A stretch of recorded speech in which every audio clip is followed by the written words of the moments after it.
দীর্ঘ টালবাহানার পর অবশেষে রাত 1:30টায় 10টি বুথের ইভিএম পুনর্গণনার পর সুকান্ত মজুমদারের জয়ের পরে তার হাতে শংসাপত্র তুলে দিলেন জেলাশাসক বিজেন কৃষ্ণা। হাড্ডাহাড্ডি লড়াইয়ের মধ্য দিয়ে বিপ্লব মিত্রের মতন একজন পোড় খাওয়া রাজনীতিবিদ নেতাকে হারিয়ে জয় পেয়ে খুশি সুকান্ত মজুমদার। তবে পরাজিত প্রার্থী বিপ্লব মিত্রের ইভিএম হ্যাক হওয়া নিয়ে কড়া মন্তব্যকে উড়িয়ে দিয়েছেন সুকান্ত মজুমদার। পাশাপাশি এবারে রাজ্যে তার দলের ভরাডুবির দায় নিজে না নিয়ে তিনি জানান পুরো বিষয়টি পার্টি স্তরে বিশ্লেষণ করে দেখা হবে। এছাড়াও তাদের কেন্দ্রীয় নেতৃত্বের তরফেও সব খতিয়ে দেখা হবে। তবে তিনি মেনে নেন কিছু ক্ষেত্রে প্রার্থী বাছাই একটা ফ্যাক্টর হতে পারে।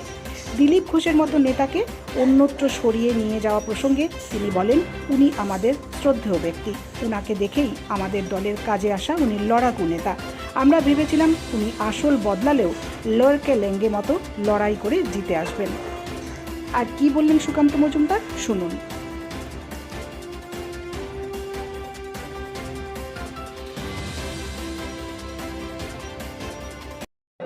মার্জিনটা কি সেটা বড় কথা নয়, এবং যেভাবে কোনো কারণ ছাড়াই রিকাউন্টিং করা হলো, মানে এক কথায় প্রকারান্তরে চেষ্টা হচ্ছিল যে হারিয়ে দেওয়া যদি যায়। আমার কর্মীরা দাঁত চেপে চোখে চোখ রেখে শেষ পর্যন্ত লড়াই করেছে।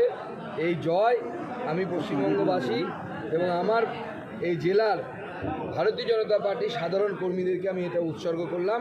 এটা আমার জয় না, আমার কর্মীদের গণনা কেন্দ্র ছাড়ার আগে তিনি যেটা বলছেন যে ইভিএম ভিভিপ্যাটে কারচুপি করা হয়েছে, তা না হলে 50,000-এর বেশি তিনটি আসনে ইভিএম মেশিন পরীক্ষা করার কথা তিনি জানিয়েছেন। দেখুন, উনি 2009 সালে ভোটে দাঁড়িয়েছিলেন এবং এর থেকেও সামান্য মার্জিনে হেরেছিলেন, আরও কম মার্জিনে হেরেছিলেন। তখনও তিনি একই কথা বলেছিলেন। তখন অবশ্যই ইভিএম ছিল না, তখন ব্যালেট ছিল যাই হোক। তো তখনও সেই একই কথা বলেছেন। উনি মামলা করেছিলেন, বলেছে ওনার কর্মীদেরকে বোঝাতেন যে এই মামলায় আমরা একদিন জিতে যাব, আমি সাংসদ হয়ে যাব, যে সাংসদ হয়েছে সে বাতিল হয়ে যাবে। বলেন পলিটিক্স কী করবেন, কিন্তু কারচুপি তো জায়গা নেই। উল্টে তো আমরা বেশ কয়েক জায়গায় এমন মাইনাস খেয়েছি, ইটাহারে এত মাইনাস, অদ্ভুত ব্যাপার।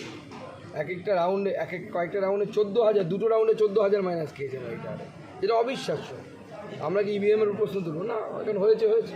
রাজ্যে 29 আসনে জয়ী তৃণমূল, তারপর তৃণমূল প্রার্থী বলছেন ইভিএম হ্যাঁ ইভিএম সেটা তো বোঝাই যাচ্ছে। তাহলে পরে বলতে হবে মমতা বন্দ্যোপাধ্যায় ওনার জন্য এখানে ইভিএম হ্যাক করেনি, বাদবাকি জায়গায় ইভিএম হ্যাক করে নিয়েছে। ইভিএম যদি হ্যাকই করা যায় তাহলে তো ভারতীয় জনতা পার্টি যদি করতো, তাহলে তো ভারতীয় জনতা পার্টি 19টা পেত, তৃণমূল 29টা পেয়েছে। তার মানে তৃণমূল হ্যাক করেছে। আর তাহলে মুখ্যমন্ত্রী ওনার জন্য হ্যাকিং করেন, তাহলে মুখ্যমন্ত্রী ওনাকে ভালোবাসেন। দাদা, রাজ্যে এই যে ফল, এটা কি আপনারা আশা? কোচবিহার দক্ষিণ মালদা বাদ দিয়ে বাকি জায়গাতে বিজেপি জয় জয়কার, কিন্তু দক্ষিণবঙ্গে সেভাবে বিজেপি ভালো রেজাল্ট করতে পারলো না। গতবারের তুলনায় আসন কমে গেল। হ্যাঁ, আমাদের আসন কমেছে। কেন কমেছে আমরা অ্যানালাইসিস করবো, অবশ্যই অ্যানালাইসিস করবো। কেন কমেছে, প্রার্থী বাছাই কোনো ভুল ছিল কি না, আমাদের পার্টির স্ট্র্যাটেজি কোনো ভুল ছিল না, আমরাও করবো, আমাদের উচ্চস্তরের নেতারাও করবে। তারাও ভাববেন কেন পার্টির ফল এরকম হলো। সাংসদের কেন্দ্র বদল, দিলীপ ঘোষ বলছেন যে কেন্দ্র বদল যারা করেছে তারা বুঝবে কি ফল হয়েছে, হয় আমায় নিয়ে সিদ্ধান্ত নিক, না হলে আমি ডিসিশন নেব। দেখুন, দিলীপ দা আমাদের সিনিয়র লিডার, ওনার কেন্দ্র সত্যি চেঞ্জ করা হয়েছিল, তার ফলে হয়তো ওনার 50,000-এর মতো ভোটে মনে হয় উনি হেরে গেছে। আমি এক্সপেক্ট করিনি, আমি ভেবেছিলাম উনি যে ধরনের নেতা যে কোনো সিট থেকে উনি জিতে আসবেন, এটা আমার ধারণা ছিল। এবং আমরা ওনাকে দেখেই রাজনীতিতে লড়াই করা শিখেছি, এই বিষয়ে কোনো অস্বীকার করার জায়গা নেই, এবং ওনাকে আমি যথেষ্ট সম্মান করি। তো উনি স্বাভাবিকভাবে ওনার দুঃখ বা কষ্ট হতেই পারে, এটা অস্বাভাবিক কিছু নয়। আমরা এই বিষয়ে পার্টিতে পরবর্তী সময় দাদা, হাড্ডাহাড্ডি লড়াই, সারাদিন টান উত্তেজনার মধ্যে জয়, কিভাবে দেখছেন বা কেমন লাগছে? জয়, এটা হয়তো মনে হতে পারে সুকান্ত মজুমদার বিজেপি রাজ্য সভাপতি জিতে গেছে, কিন্তু যারা রাজনীতি নিয়ে জানেন, ওয়াকিবহাল, তারা জানেন যে এই জেলাতে বিপ্লব মিত্র 30-40 বছরের নেতা। তো তাকে হারানো মানে মুখের কথা নয়। তো সেই 10,000 মার্জিনে হোক বা 5,000 মার্জিনে হোক, তো বিপ্লব মিত্রকে হারানো যায়, সেই মিথ হারানো যায় না, আমরা হারাতে পারি, সেটা দেখিয়ে দিলাম আমরা, হারানো যায়। অনেকক্ষণ তো একসাথে ছিলেন। উনি আমাকে শুভকামনা জানিয়েছেন, কংগ্রাচুলেশন জানিয়েছেন। হ্যাঁ, আগামীতে কোনো সময় কাজের ক্ষেত্রে প্রয়োজন তার সঙ্গে যোগাযোগ রাখবে। সে অবশ্যই, আমি তো এটা বিশ্বাস করি যে প্রয়োজনে আমি মুখ্যমন্ত্রীর কাছে যাবো আমার জন্য।